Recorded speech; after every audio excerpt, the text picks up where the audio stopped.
নমস্কার বন্ধুরা, কেমন আছেন আপনারা? আশা করছি সবাই ভালো আছেন। সংবাদ প্রতিবেদনের আজকের বিশেষ খবরটি হলো পঞ্চায়েত নির্বাচন 5 আগস্ট ভোট, 8 আগস্ট গণনা।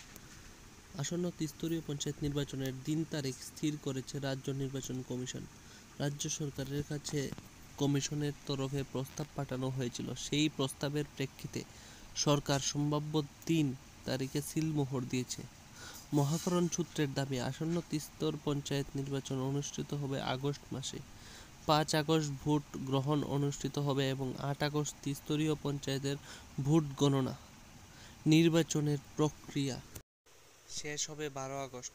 রাজ্য সরকারের কাছ থেকে যে প্রস্তাব রাজ্য নির্বাচন কমিশনের তরফে পাঠানো হয়েছে তাতে সম্মতি দেওয়া হয়েছে সরকারের পক্ষে।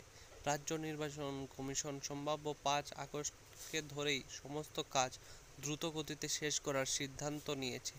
আগস্ট মাসের প্রথম সপ্তাহে বর্তমান ত্রিস্তরীয় পঞ্চায়েতের মেয়াদকালেই নির্বাচন অনুষ্ঠিত হচ্ছে। সেদিক থেকে 5 আগস্ট ভোট গ্রহণ ও 8 আগস্ট গণনা সংক্রান্ত বিষয়ে খুব শীঘ্রই সাংবাদিক সম্মেলন করবে রাজ্য নির্বাচন কমিশন। আগামী 24 জুন চূড়ান্ত ভোটের তালিকা প্রকাশ করা হবে।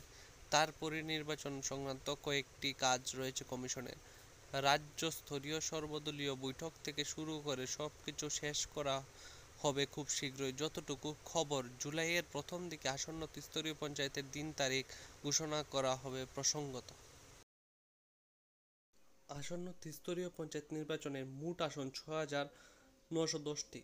গ্রাম পঞ্চায়েত, পঞ্চায়েত সমিতি ও জেলা পরিষদের নির্বাচনকে কেন্দ্র করে শাসক দল এবং বিরোধী ময়দানে রয়েছে। সাংগঠনিকভাবে বৈঠকও চলছে রাজনৈতিক দলগুলোর।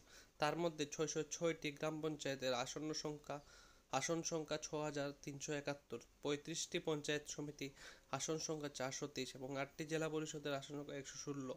মোট ভোট গ্রহণ কেন্দ্র 2,650।